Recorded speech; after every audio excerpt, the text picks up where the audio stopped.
की जय। संत श्रोमणी गुरु रविदास महाराज की जय। धन गुरुदेव।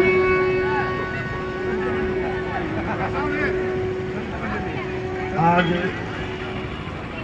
श्री गुरु रविदास महाराज जी का प्रकाश उत्सव 647वां प्रकाश उत्सव के उपलक्ष्य में संत सम्मेलन जो कि दूर दूर से हमारे बीच में संत महात्मा पधारे हुए हैं। लिंगाना से बाबू साहब, ऐसे से मेरे पास में बैठे हैं परम शब्द चंद्रदास जी महाराज। अजयाबाद से परम शब्द दिव्यानंद जी महाराज। कन्नौर से पधारे हुए परम शब्द सुंदरदास जी महाराज।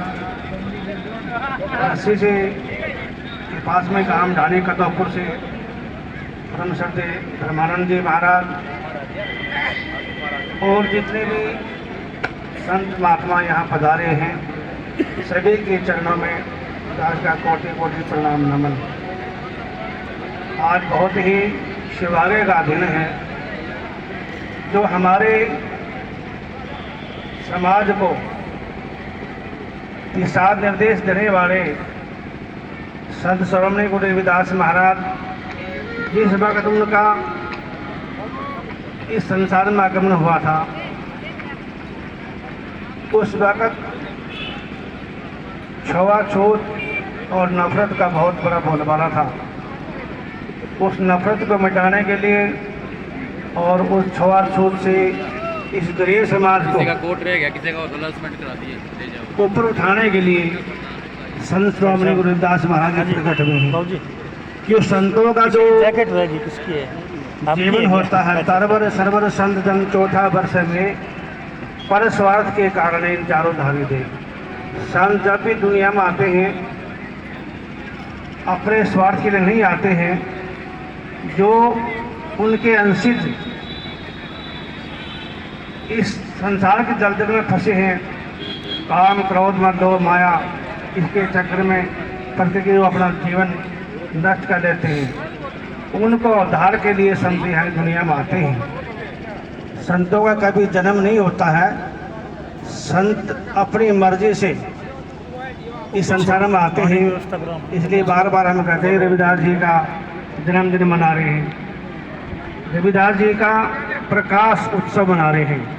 प्रकाश का मतलब कि ये दुनिया जो है अज्ञान रूपी अंधेरा में सोई हुई थी, इनको जगाने के लिए उनका नाम क्या, रवि और दास। रवि कहते हैं सूर्य को। अब सूर्य पूरे ब्रह्मांड को प्रकाश करता है। जब तक सूर्य उदय नहीं होता दुनिया की कोई कार्रवाई शुरू नहीं होती है।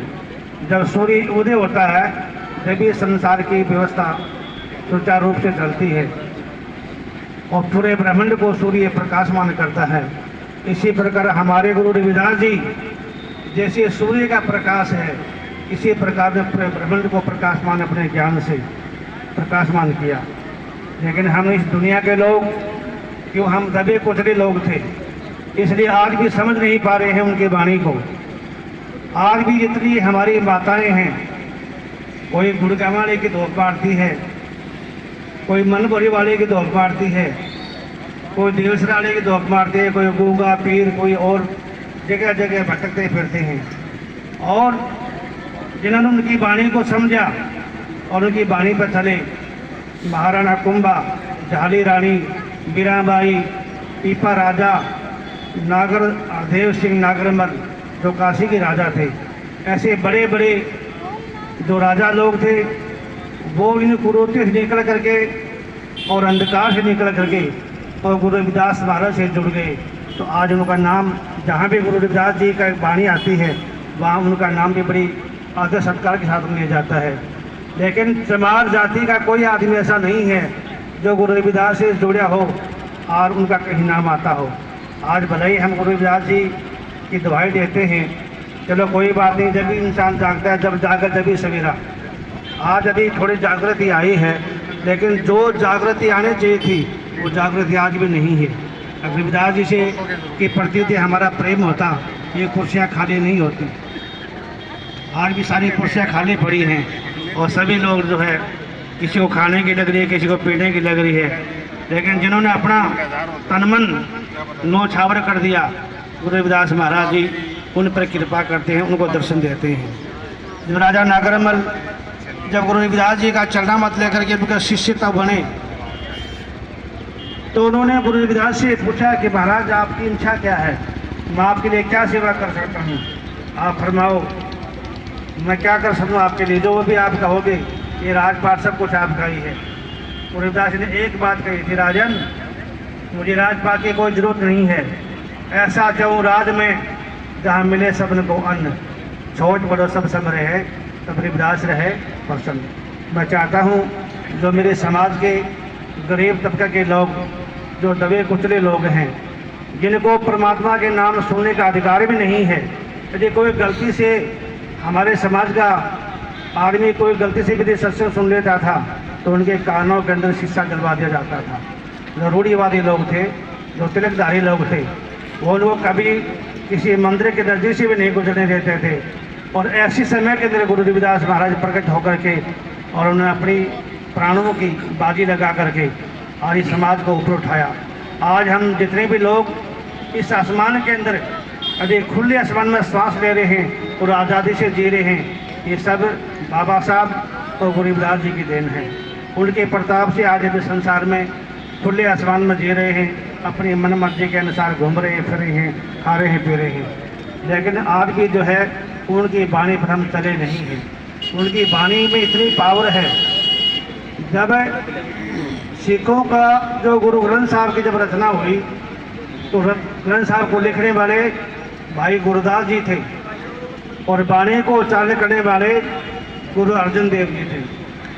काफ़ी संतों की वाणी लिखते लिखते जब गुरु रविदास जी का समय नंबर आया वाणी का, और उन्होंने एकदम से वहाँ पर तो वाणी को लिखना कलम रोक दी एकदम से। भाई जो गुरुदास जी थे उन्होंने जो है एकदम से कलम रोक दी और गुरु अर्जन देव से कहने लगे, महाराज ये जो वाणी आप उच्चारण कर रहे हो ये तो रविदास की वाणी है और रविदास तो जाति से चमार है। यदि इसकी वाणी ग्रंथ साहब में लिख देंगे तो हमारे ग्रंथ साहब को कोई नहीं मानेगा। गुरु अर्जन देव जी कहा, पागल तुमने बहुत बड़ी गलती की है। गुरु रविदास जी की वाणी धुर की वाणी आई जिसने सारी चिंता मिटाई। ये धुर की सचखंड की वाणी है, ये वाणी सचखंड से आई है और ये बहुत बड़ी गलती की, आपने ऐसा नहीं करना चाहिए था। और गुरु अर्जन देव जी ने वाणी बोलना एकदम से बंद कर दिया, कहते नहीं इसको बंद कर दे, अब कल लिखेंगे दोबारा से। जब अगले दिन सुबह जब फिर बैठे वाणी लिखने के लिए और जब ग्रंथ साहब को खोला और जितनी पहले की जो वाणी लिखी हुई थी सारी वाणी समाप्त हो गई, इसमें कोई अंक नहीं मिला। फिर नए सिरे से जो है उन्होंने ग्रंथ साहब की फिर दोबारा रचना शुरू की।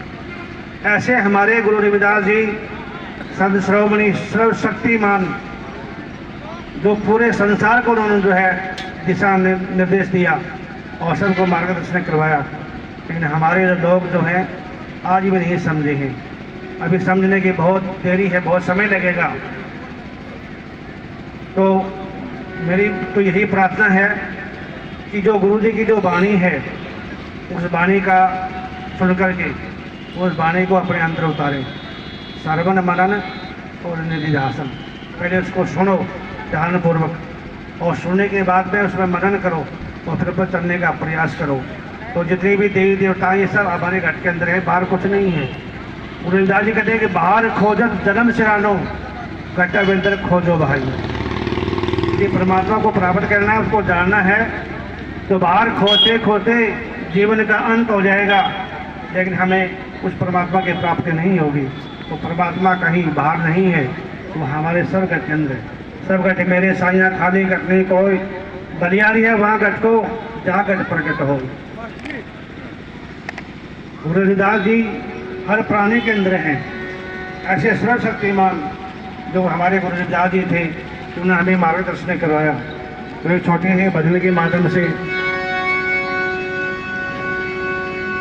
सबके गुण अपनी हमेशा गलतियां देखा करो। सबके वासनी बता के हम समाज को कैसे जोड़ें, समाज को कैसे ये करें। समाज को जोड़ने के लिए अपने आप को छोटा बनाना पड़ता है। अगर बड़े बनेंगे तो समाज नहीं जोड़ेगा। समाज को जोड़ने के लिए जैसे गुरु रविदास जी महाराज छोटे बने थे, भले हुए मेरा नीचे अपने में जन्म हुआ, मैं सबको करो सलाम, और ऊंचे अपने में जन्म होता तो मुझे लिए तुमका अभिमान। सबके गुण अपनी हमेशा गलतियां देखा करो। सबके गुण अपनी हमेशा गलतियां देखा करो। जिंदगी की हो बहू, जिंदगी की हो बहू, झलकियां देखा करो। सबके गुण अपनी हमेशा गलतियां देखा करो। सबके गुण अपनी हमेशा गलतियां देखा करो।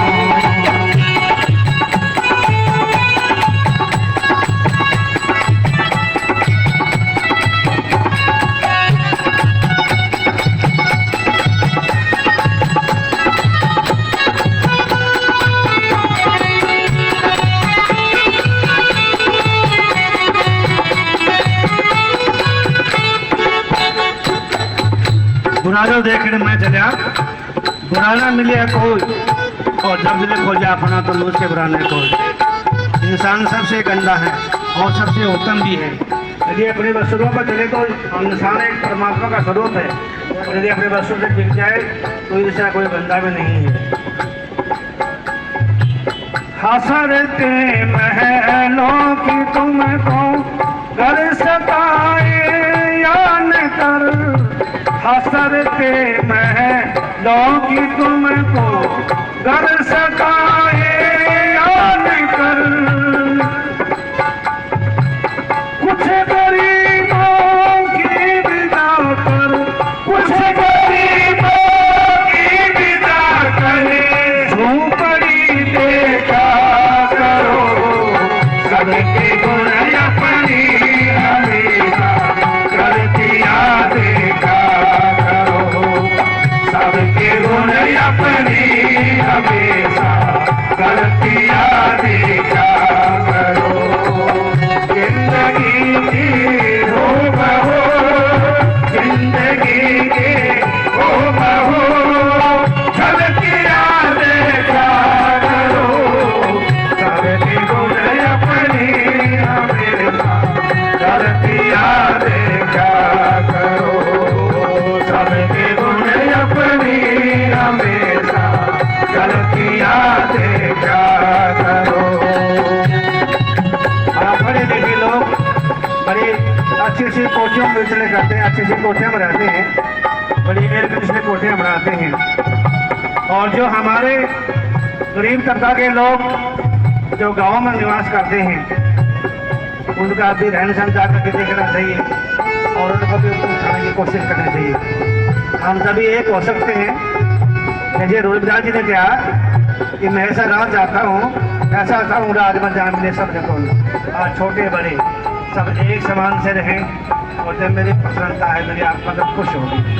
तो जो हमारे समाज के लोग जिनके पास में रहने का मकान नहीं है, बच्चों की पढ़ाई के लिए जिनके पास फीस नहीं है, ऐसे बच्चों की मदद करनी चाहिए। और हम जो है अच्छे बड़े अच्छे से पदार्थ खाते हैं। यदि कोई भी किसी इंसान को ऊँचा उठाना चाहता है और उसकी मदद करना चाहता है, तो हम अपने ऐशो आराम से कटौती कर करके उसकी मदद कर सकते हैं। सबके गुण अपनी हमेशा गलतियां देखा करो। सबके गुण अपनी हमेशा गलतियां देखा करो। जिंदगी की हो बहू, जिंदगी की हो बहू, झलकियां देखा करो। सबके गुण अपनी हमेशा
देखा करो।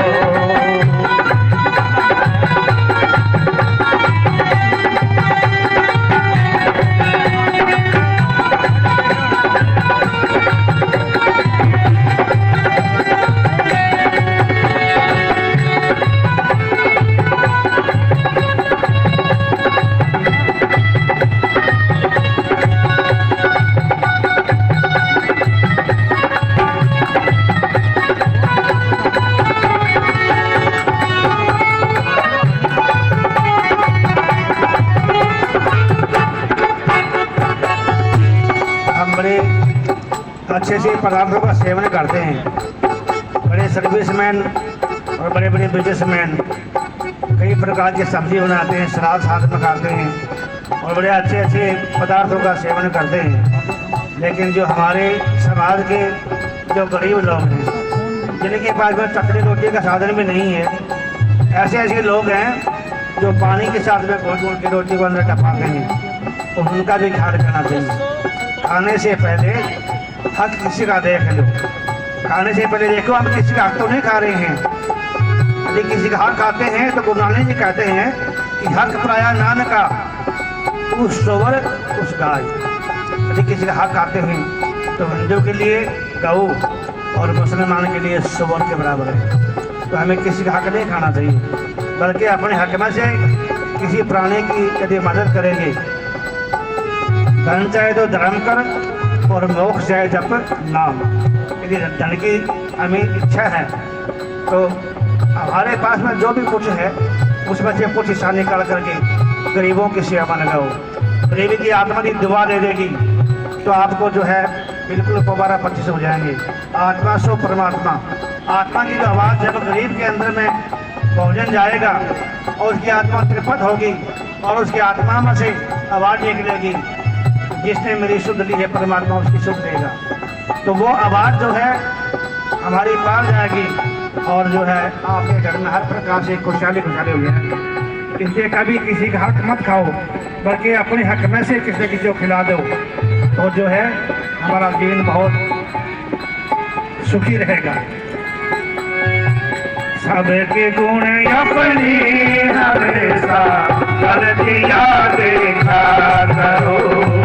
सबके गुण अपनी हमेशा गलतियाँ